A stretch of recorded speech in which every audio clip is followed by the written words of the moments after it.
पिछले लेक्चर में हम लोग 20 ऑब्जेक्टिव क्वेश्चन डीसी मोटर का कर लिए थे। आज हम 21 से स्टार्ट करते हैं। ओके, तो फर्स्ट जो क्वेश्चन है वो हम लोगों का है, the ratio of a starting torque to full load torque is least in case of. मतलब स्टार्टिंग टॉर्क जो होता है वो फुल लोड टॉर्क से कम होता है, किस केस में? तो हम लोगों को पता है जो सीरीज मोटर जो होता है वहाँ पे स्टार्टिंग टॉर्क बहुत हाई होता है इसका, तो हम ये नहीं ले सकते ए। कंपाउंड मोटर जो होता है इसमें दो प्रकार का मोटर आ जाता है, एक कॉम्युलेटिव एक डिफरेंशियल। ओके, तो ये भी हम नहीं ले सकते क्योंकि दोनों का अलग अलग स्टार्टिंग टॉर्क होता है। एक बचा हम लोगों के पास शंट मोटर। शंट मोटर का जो स्टार्टिंग टॉर्क होता है वो बहुत कम होता है और ये इसका जो स्पीड होता है वो कांस्टेंट होता है। अब जैसे ही हम इस पे लोड को इंक्रीज करेंगे और इसका स्पीड कांस्टेंट है तो ये क्या करेगा, ये टॉर्क को इंक्रीज करेगा, वो अपने स्पीड को कांस्टेंट रखने के लिए। तो हम बोल सकते हैं शंट मोटर जो है जिसका स्टार्टिंग टॉर्क कम होता है फुल लोड टॉर्क से। ओके, अब हम नेक्स्ट क्वेश्चन पे चलते हैं।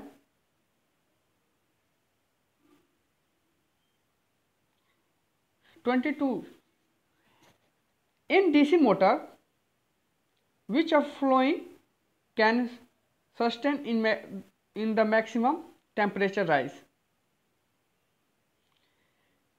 बोल रहा है किसी डीसी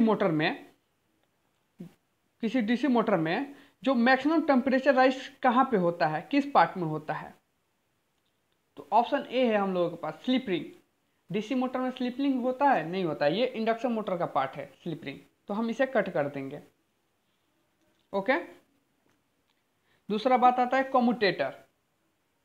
कम्यूटेटर में किसी प्रकार का वाइंडिंग नहीं होता है, ये कम्यूटेटर, ये एक प्रकार का कम्यूटेटर है। यदि हम मोटर की बात करें तो ये सप्लाई ब्रशेस के थ्रू सप्लाई को आर्मेचर को देता है, इसी पे हम ब्रशेस को कनेक्ट करते हैं। ओके,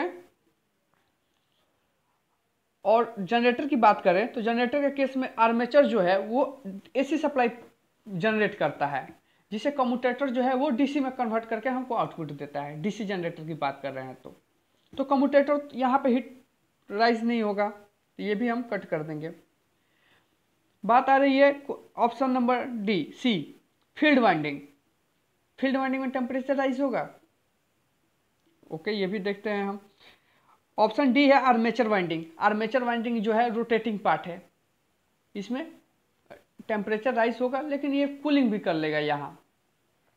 तो हम बात करेंगे ऑप्शन सी की, सी ऑप्शन होगा इसका फील्ड वाइंडिंग, क्योंकि फील्ड वाइंडिंग जो है ये स्टैटिक पार्ट है, ये रोटेशन नहीं करता है और यहाँ पे वाइंडिंग भी है जब करंट फ्लो करेगा, और ये इसका वाइंडिंग भी है जो रेजिस्टेंस को रखता है, और ये रोटेटिंग पार्ट भी नहीं है, तो यहाँ पे हीट जो है वो राइज करेगा I²R।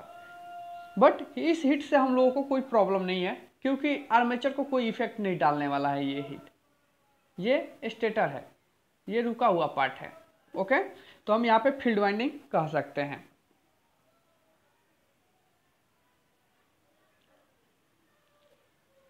Question number 23, which of the flowing law oblique rule can be used to determine the direction of rotation of DC motor. DC motor के रोटेशन के डायरेक्शन को हम कैसे डिटरमाइन करते हैं, किस रूल के थ्रू? लेंज लॉ, ये हम लोगों का गलत हो जाएगा। फराडे लॉ, फराडे लॉ जो है ये प्रिंसिपल को बताता है, डीसी मोटर के प्रिंसिपल को बताता है कैसे जो मोटर है वो रोटेट करता है। सॉरी, ये डायरेक्शन को नहीं, बस ओनली रोटेट को बताता है कैसे वो प्रिंसिपल काम करता है, किस प्रिंसिपल पे। तो फराडे लॉ पे डीसी मोटर जो है वो काम करता है, ये डायरेक्शन को नहीं शो करता। ओके, कूलम्ब लॉ, ये भी मेरा कट हो जाएगा। ऑप्शन नंबर डी हम लोगों का हो जाएगा Fleming left hand rule. Fleming left hand rule के थ्रू हम पता करते हैं। ओके, इसका हम फिगर शो कर देंगे यहाँ पे, आप लोग देख लीजिएगा। फ्लेमिंग लेफ्ट हैंड रूल को हम ये पिछले लेक्चर में भी बता चुके हैं, फ्लेमिंग लेफ्ट हैंड रूल के बारे में।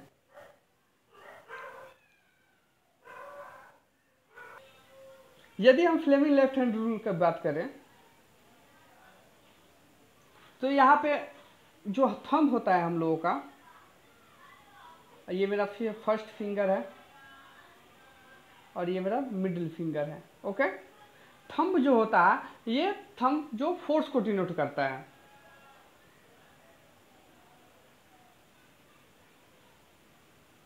ये जो होता है फोर्स को डिनोट करता है, फोर्स। जो मिडिल फिंगर होता है वो मैग्नेटिक फील्ड को, मैग्नेटिक फील्ड। ओके, और जो सॉरी ये फर्स्ट फिंगर है हम लोग का, फर्स्ट फिंगर जो है मैग्नेटिक फील्ड को डिनोट करता है। और जो मिडिल फिंगर होता है हम लोगों का लेफ्ट हैंड रूल का, लेफ्ट हैंड रूल, ओके, जो करंट को शो करता है। ओके, ये मेरा लेफ्ट हैंड रूल है। इसके थ्रू हम पता करते हैं कि जो मेरा रोटेशन है डीसी मोटर का वो क्लॉकवाइज है या एंटी क्लॉकवाइज है। ओके,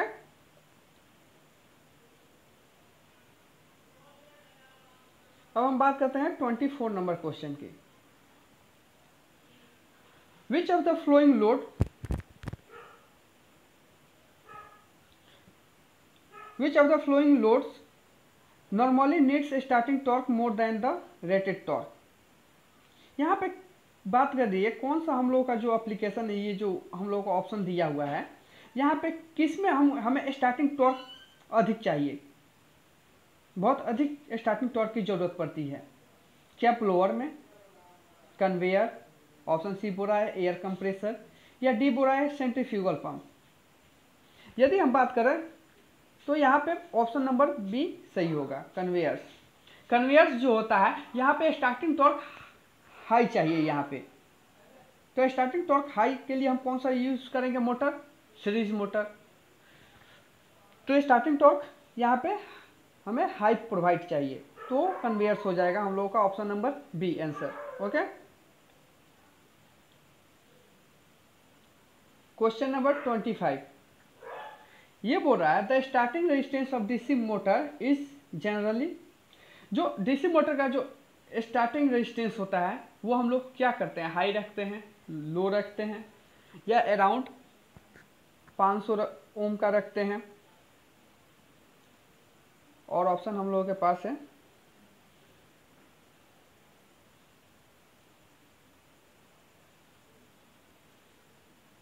या 1000 अराउंड रखते हैं, या डी इन्फिनाइटली लार्ज रखते हैं। तो यहाँ पे हम लोगों को जो डीसी मोटर का जो हम रेजिस्टेंस रखते हैं इसका आंसर हो जाएगा हम लोगों के पास, एक मिनट, इसका जो आंसर होगा हम लोगों के पास ऑप्शन ए होगा, क्योंकि हम लोगों को आर्मेचर का जो रेजिस्टेंस होता है वो बहुत कम रखते हैं हम यहाँ पे। वही बोला है starting resistance of DC motor is generally लो, बहुत कम स्टार्टिंग रेजिस्टेंस हम रखते हैं आर्मेचर की बात करें तो। और अराउंड की बात करें, अराउंड हम कितना रख सकते हैं, तो 500 ओम के बीच में रख सकते हैं हम। लेकिन यहाँ पे बात कर रहा है कि जनरली हम कितना रेजिस्टेंस यूज करते हैं स्टार्टिंग में, तो 1 ओम से कम ही रेजिस्टेंस का यूज करते हैं। तो हम लोगों का ऑप्शन जो होगा वो ऑप्शन ए हो जाएगा, लो। ओके, क्योंकि सीरीज मोटर में हम देखते हैं जो करंट होता है, सीरीज मोटर या शंट मोटर, शंट फील्ड की बात करें तो अलग होता है, करंट वहाँ पे डिवाइड हो जा रहा है हम लोगों का। सीरीज में जो करंट आता है वो इक्वल आता है, टोटल करंट, वही करंट हम लोगों को सीरीज में फ्लो करता है, सीरीज वाइंडिंग में। लेकिन आर्मेचर की बात करें तो आर्मेचर में हम लोगों का जो रेजिस्टेंस होता है, आर्मेचर कंडक्टर का जो रेजिस्टेंस होता है वो बहुत लो होता है, लो रखना पड़ता है हम लोगों को, क्योंकि वहाँ पे वोल्टेज जो है वो ड्रॉप ना हो और वहाँ पे हीट प्रोड्यूस ना हो हाई रेजिस्टेंस के कारण, वहाँ पे I²R प्रोड्यूस ना हो, क्योंकि रेजिस्टेंस कम रखेंगे तो जो हीट होगा वो बहुत कम होगा वहाँ पे। आर्मेचर में यदि हीट हुआ तो आर्मेचर वाइंडिंग जल सकती है वहाँ पे, क्योंकि वो रोटेशन पार्ट है। ओके,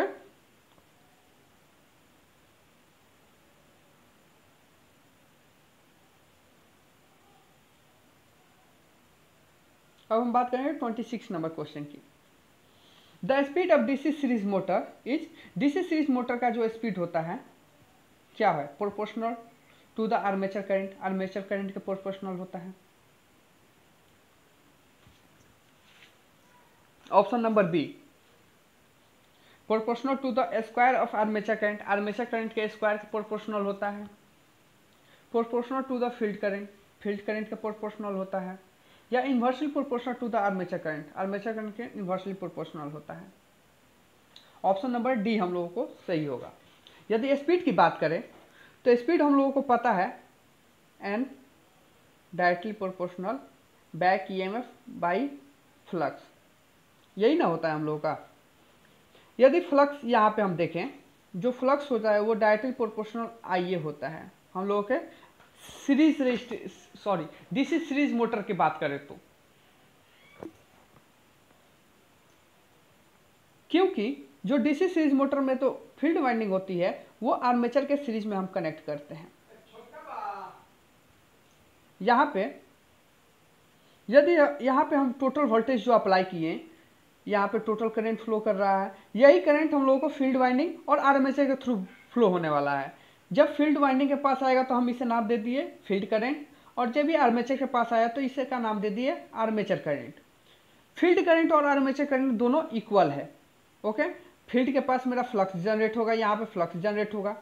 जिस करंट के कारण फ्लक्स जनरेट हुआ वही करंट मेरा आर्मेचर के पास भी फ्लो कर रहा है। तो हम लिख सकते हैं फ्लक्स जो होता है डायरेक्टली प्रोपोर्शनल करंट का होता है। यदि हम करंट को बढ़ाएं तो फ्लक्स भी बढ़ेगा और आर्मेचर के पास भी मेरा वही करंट फ्लो होगा।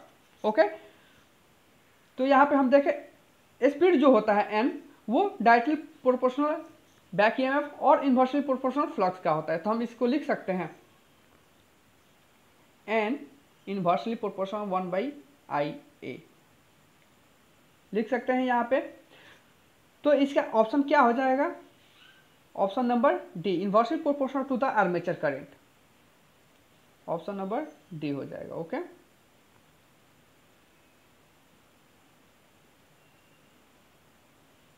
अब हम बात करेंगे 27 नंबर क्वेश्चन की। In a DC series motor if the armature current is reduced by 50% the torque of the motor will be equal.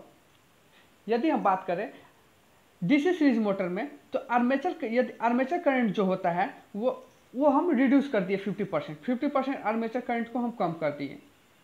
जो मोटर में जो टॉर्क प्रोड्यूस होगा वो किसके इक्वल होगा? 100% के इक्वल होगा? नहीं।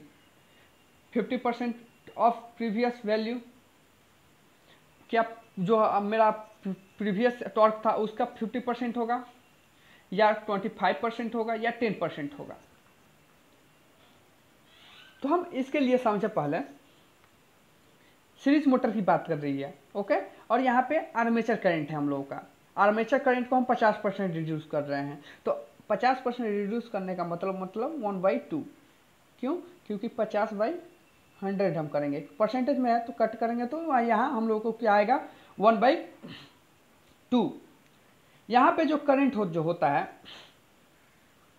करंट जो होता है IA² होता है। क्यों? क्योंकि यहाँ पे जो हम बात करें टॉर्क की बात करें, टॉर्क जो होता है डायरेक्टली प्रोपोर्शनल 5IA होता है। और हम अभी पीछे देखें कि फ्लक्स जो होता है आर्मेचर करंट के इक्वल होता है। तो हम यहाँ पे लिख सकते हैं flux directly proportional IA then torque directly proportional IA²। क्योंकि हम फ्लक्स के पास भी IA रखती है तो IA² हो जाएगा।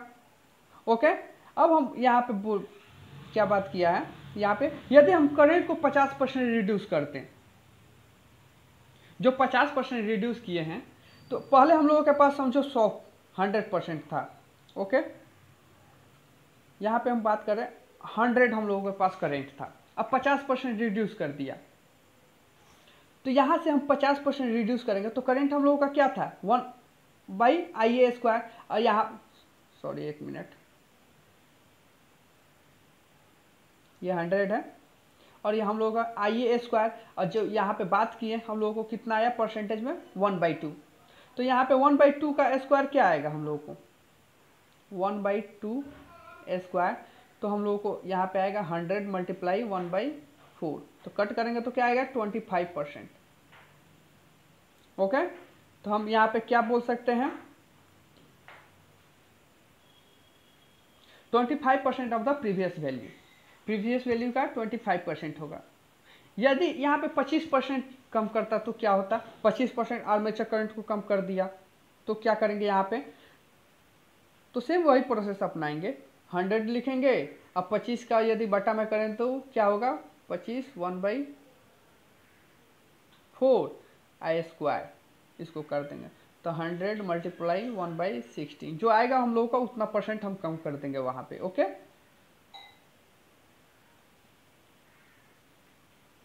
तो यहाँ 27 नंबर क्वेश्चन हुआ हम लोगों का। अब बात करेंगे 28 नंबर क्वेश्चन की। The current drawn by the armature of the DC motor is directly proportional to the, जो डीसी मोटर का जो आर्मेचर के द्वारा जो करंट हम ड्रॉ कर रहे हैं यहाँ पे, वो किसके डायरेक्टली प्रोपोर्शनल होता है, टॉर्क रिक्वायर्ड के, टॉर्क जो है उसके डायरेक्टली प्रोपोर्शनल, या speed of the motor, motor के स्पीड के डायरेक्टली प्रोपोर्शनल, या the voltage across the terminal, या option D none of the above. तो अभी हम बात किए हैं टॉर्क जो होता है वो डायरेक्टली प्रोपोर्शनल किसका होता है, फाई आई ए। तो यहाँ पे हम बात करें टॉर्क क्या डायरेक्टली प्रोपोर्शनल करंट का है, तो हाँ यहाँ पे हम कर सकते हैं, टॉर्क जो है डायरेक्टली प्रोपोर्शनल करंट का है, तो यहाँ पे हम ऑप्शन ए ले लेंगे।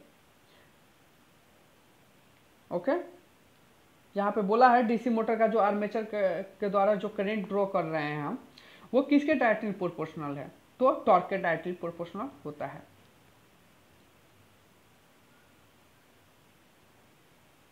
अब हम बात करेंगे 29 नंबर क्वेश्चन की। The power mention on the name plate of electric motor indicates,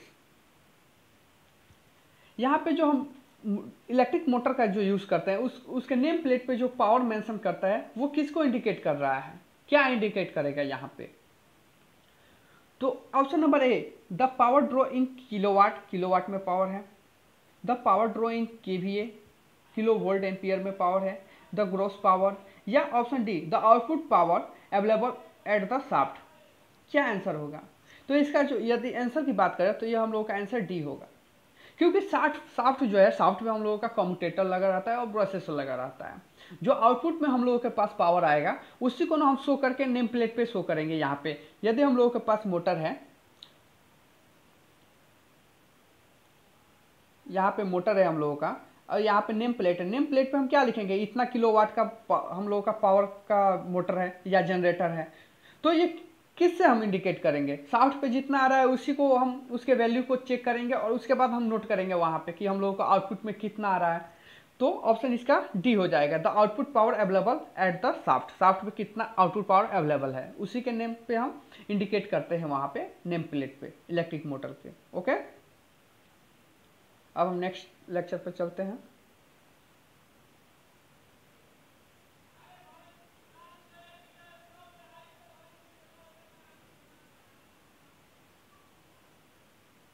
question number 30, which DC motor has got maximum self loading property।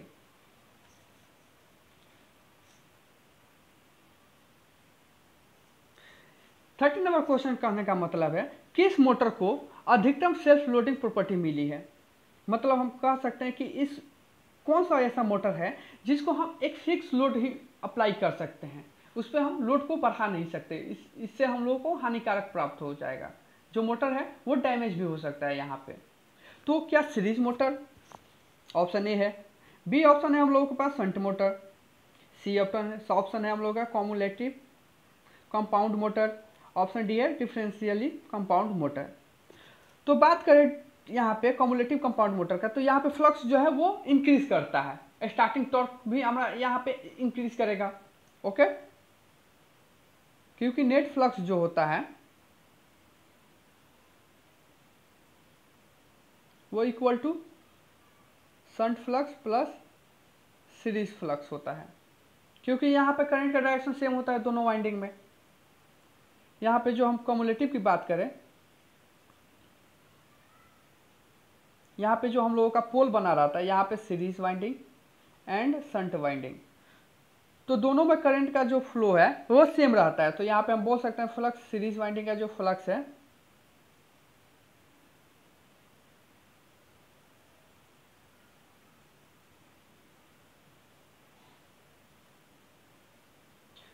यहाँ पे हम बोल सकते हैं सीरीज वाइंडिंग का जो फ्लक्स है और शंट वाइंडिंग का जो फ्लक्स है दोनों एक ही डायरेक्शन में फ्लो करेगा, तो हम यहाँ पे ऐड कर देंगे दोनों को। ओके, वही यदि हम बात करें डिफरेंशियल कंपाउंड मोटर की, तो डिफरेंशियल कंपाउंड मोटर का जो series winding and shunt winding जो होगा उसके करंट के डायरेक्शन एक दूसरे के ऑपोजिट होगा, जिसके कारण यहाँ पे जो फ्लक्स जनरेट होगा, यहाँ पे सीरीज और शंट जो फ्लक्स जनरेट हुआ वो यहाँ पे हम माइनस करेंगे, क्योंकि दोनों का जो फ्लक्स है एक अपोजिट डायरेक्शन में, एक दूसरे का अपोजिट डायरेक्शन में फ्लो हो रहा है यहाँ पे। तो यहाँ पे नेट फ्लक्स लिख सकते हैं equal to series minus shunt. अब एक बात पता है, यहाँ पे जो डिफरेंशियल कंपाउंड मोटर है, यदि हम यहाँ पे लोड को बढ़ाएं, लोड को यदि हम बढ़ाते हैं, लोड को बढ़ाने से जो स्पीड है उसके स्पीड में कमी आएगी, और ये कमी आएगा तो क्या करेगा, टॉर्क को इंक्रीज करेगा। और यहाँ पे जो फ्लक्स है, यहाँ पे एक मिनट, यहाँ पे जो हम नेट फ्लक्स निकाले हैं series flux minus shunt flux, torque जो होता है फ्लक्स के डायरेक्टली प्रोपोर्शनल होता है। और यहाँ पे जो हम यदि लोड को इंक्रीज करें तो यहाँ पे फ्लक्स जो है वो कम होगा, क्योंकि करंट इंक्रीज करेगा। और यहाँ पे बात करें तो एक दूसरे के अपोजिट यहाँ पे फ्लक्स बना रहा है, तो यहाँ पे फ्लक्स बहुत कम हो जाएगा। यहाँ पे कम होने के कारण यहाँ पे टॉर्क भी मेरा रिड्यूस कर जाएगा। तो इसीलिए हम डिफरेंशियल कंपाउंड मोटर में एक फिक्स लिमिट रखते हैं कि यहाँ पे इतना लोड ही हमको यूज करना है। ओके, अब हम बात करें 31 question, which DC motor will be suitable along with flywheel for intermediate light and heavy loads. ऐसा कौन सा मोटर है हम लोगों के लिए सुटेबल जो intermediate light and heavy load के लिए यूज किया जा सकता है, जहाँ पे हम अधिक लोड भी यूज कर सकते हैं। ओके, तो कौन सा ऐसा मोटर है? Series motor. सीरीज मोटर तो हम यूज कर सकते हैं, बट यहाँ नो लोड स्पीड कम होता है। और हेवी लोड की बात करें तो यहाँ पे हम लोड बढ़ाएंगे तो इसका जो नो लोड हम यहाँ पे यूज नहीं कर सकते, क्योंकि इसका स्पीड हाई होता है। और इसके हेवी लोड की बात करें तो यदि हम इस सीरीज मोटर पर लोड को इंक्रीज करते हैं तो स्पीड जो होता है वो रिड्यूस कर जाता है, कम होता है यहाँ पे। ओके, अब शंट मोटर की बात करें, शंट मोटर की बात करते हैं तो यहाँ पे जो स्टार्टिंग टॉर्क लो होता है, और यदि हम लोड को बढ़ाते हैं तो इसका स्पीड जो होता है वो कांस्टेंट ही रहता है, स्पीड में किसी प्रकार का रिफ्लेक्शन नहीं आता है। ओके, कम्युलेटिव कंपाउंड मोटर की बात करें तो कम्युलेटिव कंपाउंड मोटर जो है यहाँ पे स्टार्टिंग टॉर्क भी हाई होगा, और इसके साथ साथ यहाँ पे यदि हम लोड को बढ़ाते हैं तो इसके स्पीड में भी इंक्रीज होगा, स्पीड भी इसका इंक्रीज होगा। तो हम यहाँ पे क्या ले सकते हैं, ऑप्शन सी यहाँ पे हम ले लेंगे, क्योंकि यहाँ पे हैवी लोड भी यूज कर रहे हैं, लोड को बढ़ाएंगे तो इसमें किसी प्रकार का कमी नहीं आएगी इसमें, या स्पीड की बात करें या टॉर्क की बात करें। ओके, तो हम यहाँ पे ऑप्शन सी ले लेंगे, cumulative compound motor. 32 number question को देखते हैं।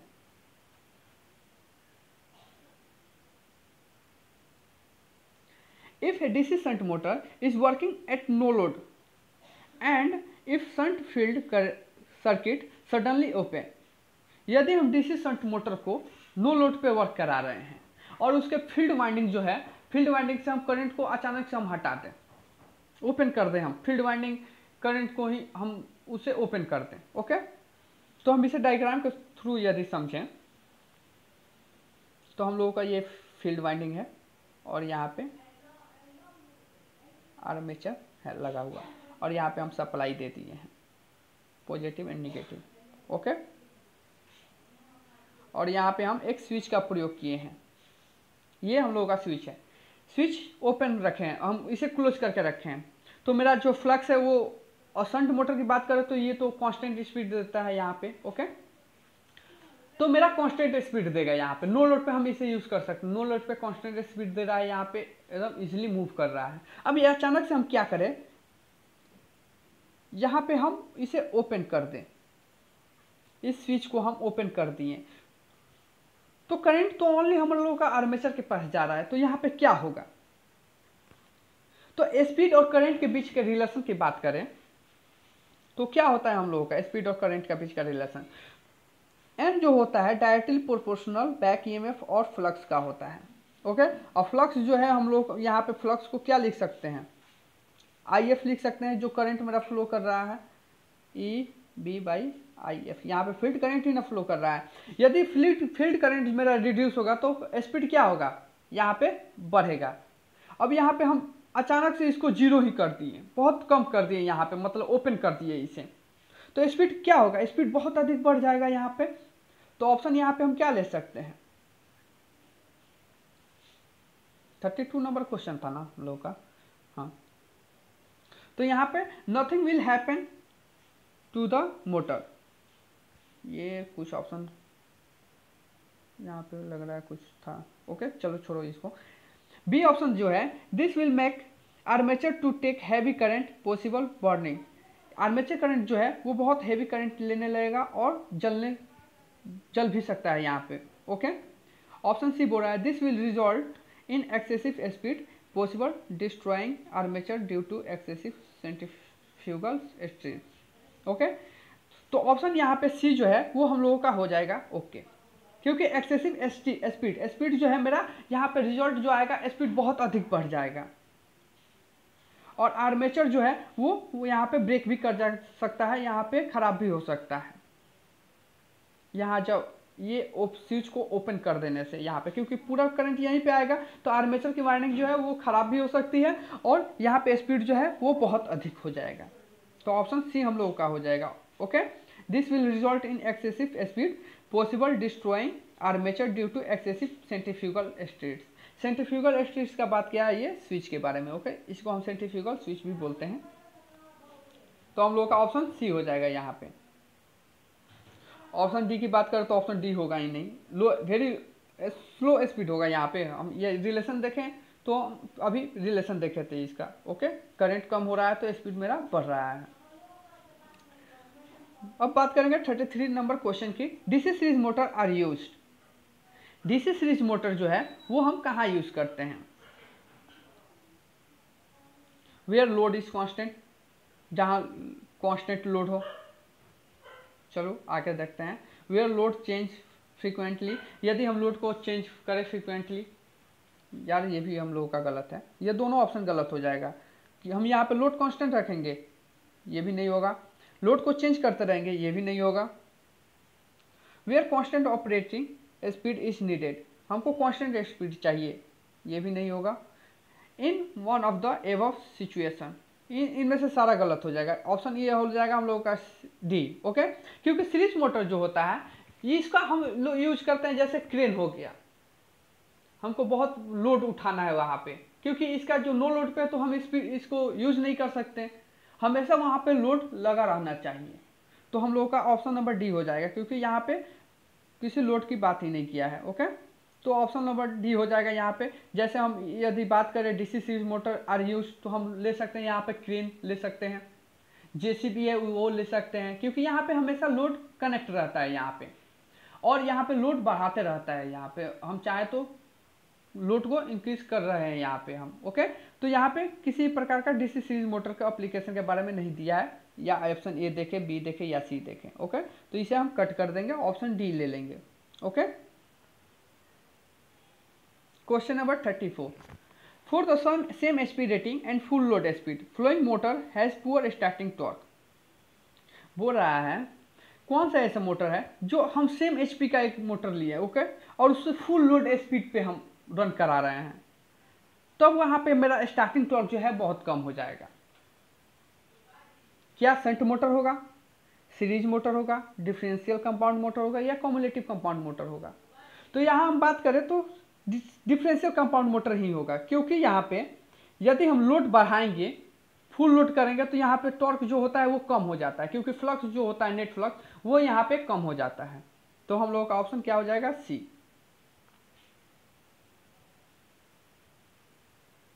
Question number 5, in case of conductively compensated DC series motor the compensating winding is provide.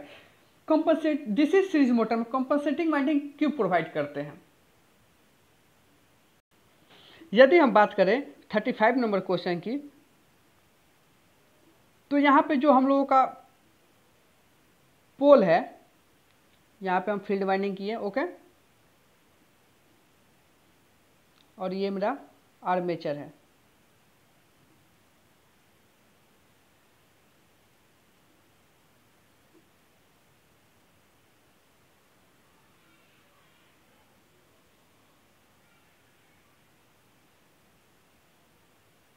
और ये मेरा फील्ड वाइंडिंग, ओके। ये मेरा नॉर्थ पोल बनाया एंड साउथ पोल बनाया यहाँ पे। और ये आर्मेचर जो है ये रोटेट करता है, समझो ये मेरा एंटी क्लॉकवाइज रोटेट कर रहा है। तो यहाँ पे जो फ्लक्स जनरेट हुआ है, ये फ्लक्स को क्या करेगा, ये एंटी क्लॉकवाइज रोटेट कर रहा है तो सारा फ्लक्स कुछ ऐसे फ्लो करेगा,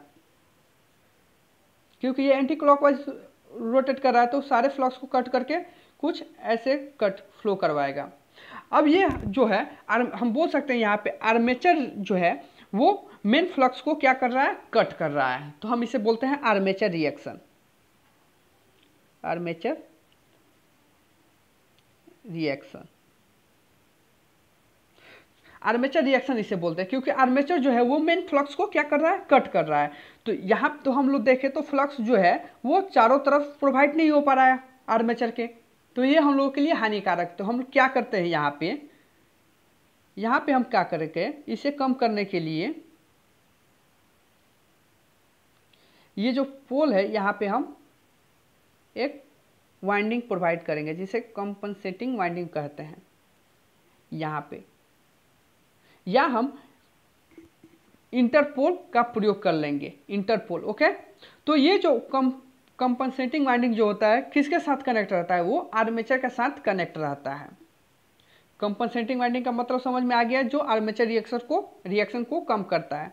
तो हम आर्मेचर रिएक्शन को कम करता है और ये आर्मेचर के साथ सीरीज में कनेक्ट रहता है। तो आंसर क्या हो जाएगा हम लोगों का, option C, okay, in series with armature winding, armature winding के साथ सीरीज में कनेक्ट रहता है। Okay, thank you.